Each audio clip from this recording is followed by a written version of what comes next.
Bismillahirrahmanirrahim. Assalamu alaikum viewers. Welcome to our daily market review video. Viewers आज market में काफ़ी शानदार session रहा और इंडेक्स ने 870 पॉइंट्स तकरीबन इजाफे के साथ 67,756 के लेवल पे क्लोजिंग दी है। आज मार्केट में तेज़ी की बड़ी वजह सीमेंट सेक्टर की काफ़ी अच्छी परफॉर्मेंस थी। काफ़ी अरसे बाद सीमेंट सेक्टर में काफ़ी अच्छी परफॉर्मेंस आई और उसके साथ साथ मार्केट में फर्टिलाइज़र सेक्टर और oil and gas exploration companies में भी हमें काफ़ी अच्छी एक्टिविटी नज़र आई है। तो basically cement, fertiliser and oil and gas exploration in sectors की वजह से आज मार्केट में काफ़ी अच्छी परफॉर्मेंस रही। अगर हम कंपनीज वाइज देखें तो एंग्रो, ईफर्ट, लकी, पीपीएल, ओजीडीसी, दाऊद हरकुलिस ये ऐसे शेयर्स थे जिन्होंने मार्केट को काफ़ी सपोर्ट किया। इसके अलावा सीमेंट सेक्टर के शेयर्स थे जिसमें चिराग सीमेंट और मेपल लीफ सीमेंट के शेयर्स काबिले ज़िक्र है। तो पूरा सीमेंट सेक्टर जो है इसने काफ़ी अच्छे बाद परफॉर्म किया है। इससे रिलेटेड एक स्पेशल एनालिसिस अभी थोड़ी देर में आपके साथ शेयर करते हैं। तो व्यूअर्स अगर हम आज के पोर्टफोलियो इन्वेस्टमेंट की बात करें तो उस एनालिसिस में हम देख रहे हैं कि आज फॉरेनर्स की तरफ से काफ़ी स्ट्रॉन्ग बाइंग नज़र आई है। 2.32 मिलियन यूएस डॉलर्स की गोरे ने बाइंग की है और ज़्यादातर इनकी buying fertiliser, oil and gas exploration companies और कमर्शियल बैंक्स में हुई है। अगर हम लोकल इन्वेस्टमेंट पोर्टफोलियो साइड पे देखें व्यूअर्स तो तकरीबन मोरलेस तमाम पार्टिसिपेंट्स हमें सेलिंग साइड पे नज़र आ रहे हैं, लेकिन आज के दिन सिर्फ ब्रोकर्स ने हमें थोड़ी सी मार्केट में बाइंग दिखाई है। अदरवाइज बाकी सारे पार्टिसिपेंट्स हमें सेलिंग साइड पे नज़र आ रहे हैं। इसी तरीके से व्यूअर्स सीमेंट सेक्टर में आज हमें काफ़ी अच्छी परफॉर्मेंस नज़र आई।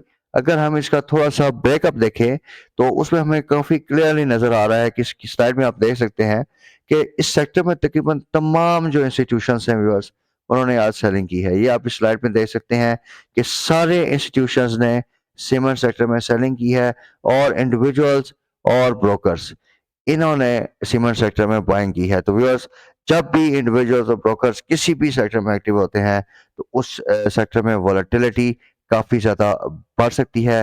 देयरफॉर इस सेक्टर में सट्टे का एलिमेंट थोड़ा सा नज़र आ रहा है। देयरफॉर इसमें थोड़ी सी आप ट्रेडिंग से अवॉइड कीजिए। इसकी कुछ लॉजिक्स भी आगे चल के आपके साथ शेयर करते हैं जिसकी वजह से थोड़ा सा हमें सीमेंट सेक्टर में एक पुल बैक नज़र आ रहा है। तो व्यूअर्स सीमेंट सेक्टर के एनालिसिस पे कैपिटलाइज करते हैं, थोड़ा सा इसको मजीद एलैबोरेट करते हैं। तो इसके जो लेटेस्ट सीमेंट सेक्टर के सेल्स की फिगर्स आई हैं व्यूअर्स तो उसमें मंथ और मंथ बेसिस पे आप इस स्लाइड में देख सकते हैं कि जो टोटल लोकल सेल्स हैं उसमें 17% का इजाफा हुआ है मंथ और मंथ बेसिस पे।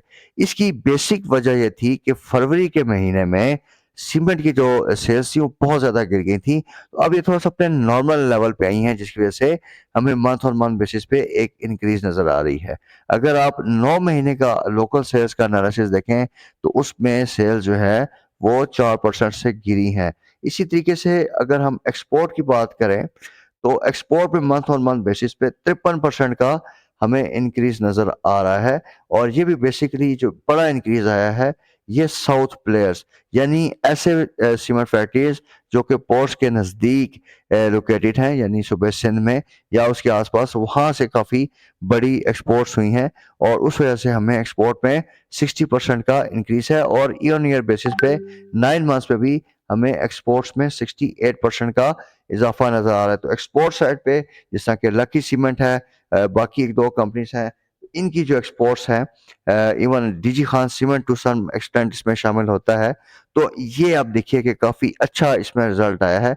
2 से 3 ऐसी कंपनीज हैं जिनका काफ़ी अच्छा इम्पैक्ट होगा क्योंकि उनकी एक्सपोर्ट्स काफ़ी बड़ी हैं।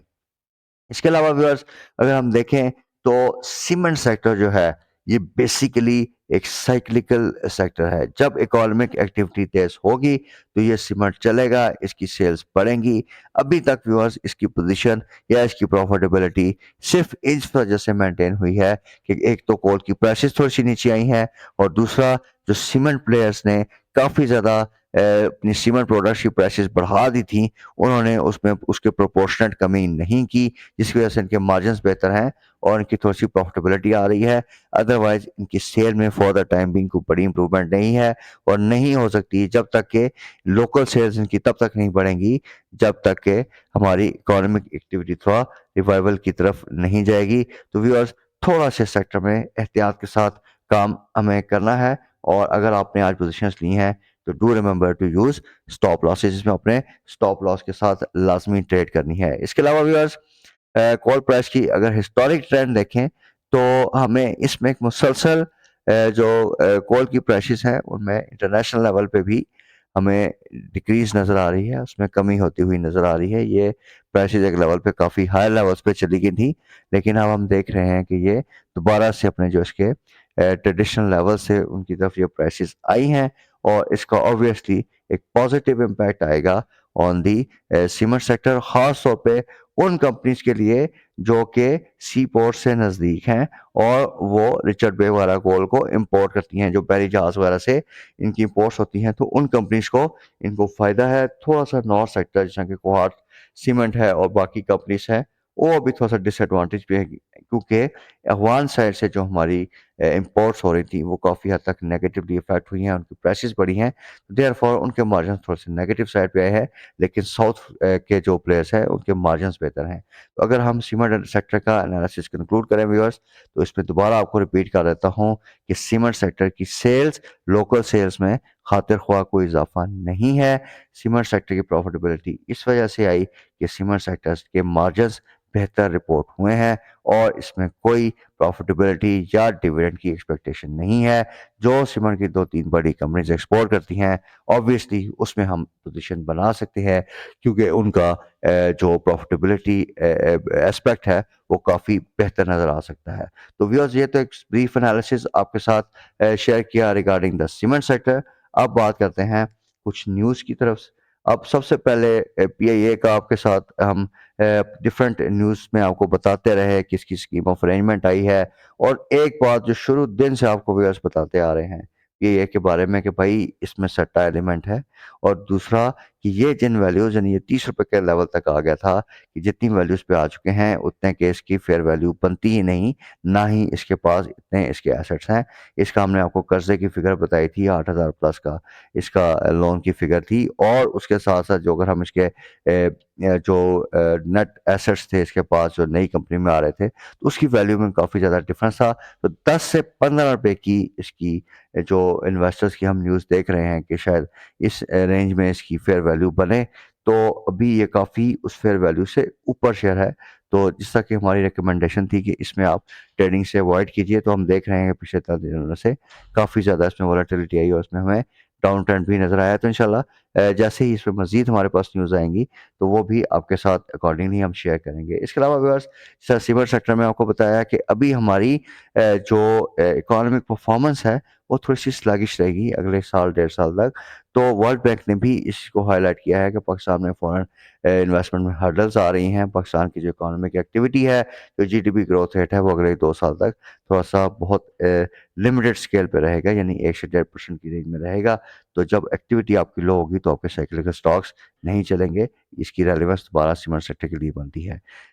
व्यूअर्स, हमारी करेंसी काफ़ी हद तक स्टेबल है, एक्सचेंज रेट स्टेबल है, और दूसरा आईएमएफ के प्रोग्राम में जाने की वजह से हम इकोनॉमिक स्टेबिलिटी के फेज़ में आ रहे हैं। थोड़ा-सा इन्वेस्टर्स का जो कॉन्फिडेंस है वो हमारे ऊपर रिस्टोर हो रहा है। इसकी एक झलक हम अपनी पोर्टफोलियो इन्वेस्टमेंट्स में भी देखते हैं। तो इसका जो दूसरा मेजर है उसमें आप देखिए कि टी बिल्स की जो हमारे पास इन्फ्लोज़ आए हैं, वो पिछले 4 सालों के हाईएस्ट इन्फ्लोज़ हमें रिसीव हुए हैं, और इतनी जो बड़ी हमें इन्फ्लोज़ आना अब शुरू हुई हैं, वो इस चीज़ को निशानदेही कर रही हैं कि पाकिस्तान में इंटरनेशनल इन्वेस्टर्स का कॉन्फिडेंस कुछ हद तक बहाल हुआ है। अभी कंप्लीटली रिस्टोर नहीं है, लेकिन ये एक बड़ा अच्छा साइन है। तो व्यूअर्स, ये एक मार्केट का एक ब्रीफ एनालिसिस आपके साथ डिस्कस किया। अभी सीमेंट सेक्टर की परफॉर्मेंस हमें सस्टेनेबल नज़र नहीं आ रही। मे बी इसमें थोड़ी सी हम प्रॉफिट टेकिंग देखें। मार्केट अपने एवर हाईएस्ट लेवल्स पे है। लॉन्ग ईद हॉलीडेज आगे आने वाली हैं, सुप्रीम कोर्ट के कुछ रिलेटेड मैटर्स हैं। तो देयरफॉर जिस तरह कि आज के दिन भी हुआ व्यूअर्स, नोबडी वाज एक्सपेक्टिंग कि मार्केट जो है इतना सीमेंट सेक्टर में हमें एकदम से एक्शन नज़र आएगा। इसीलिए बहुत कम लोगों को चांस मिला कि आज वो सीमेंट सेक्टर में अपनी ट्रेड बना सकें। तो इस तरह की सडन और अब्रप्ट एक्शंस मार्केट में आ रही हैं। तो अगर जिनकी पोजीशंस हैं वो भी स्टॉप लॉस यूज़ करके स्टेलिंग स्टॉप लॉस के साथ काम कीजिए और अपने गेन्स को प्रोटेक्ट कीजिए। इन एवर हायर लेवल पे व्यूअर्स बार-बार आपको सजेस्ट कर रहे हैं कि ऑल्दो हमें नज़र ज़रूर आता है कि जी ये गेन और इस तरह का, लेकिन मार्केट का रिस्क लेवल काफ़ी ज़्यादा बढ़ जाता है। देयरफॉर अभी for the timing in levels पे थोड़ा सा एहतियात कीजिए और मार्केट में थोड़ा सा इंतज़ार करते हैं कि एक लंबे हॉलीडे जो हमारी आने वाली हैं ईद का, इसके बाद क्या न्यूज़ आती हैं, किस तरफ मार्केट का ध्यान बनता है, तो उसके अकॉर्डिंगली अपनी हम ट्रेडिंग स्ट्रैटेजी बनाएंगे।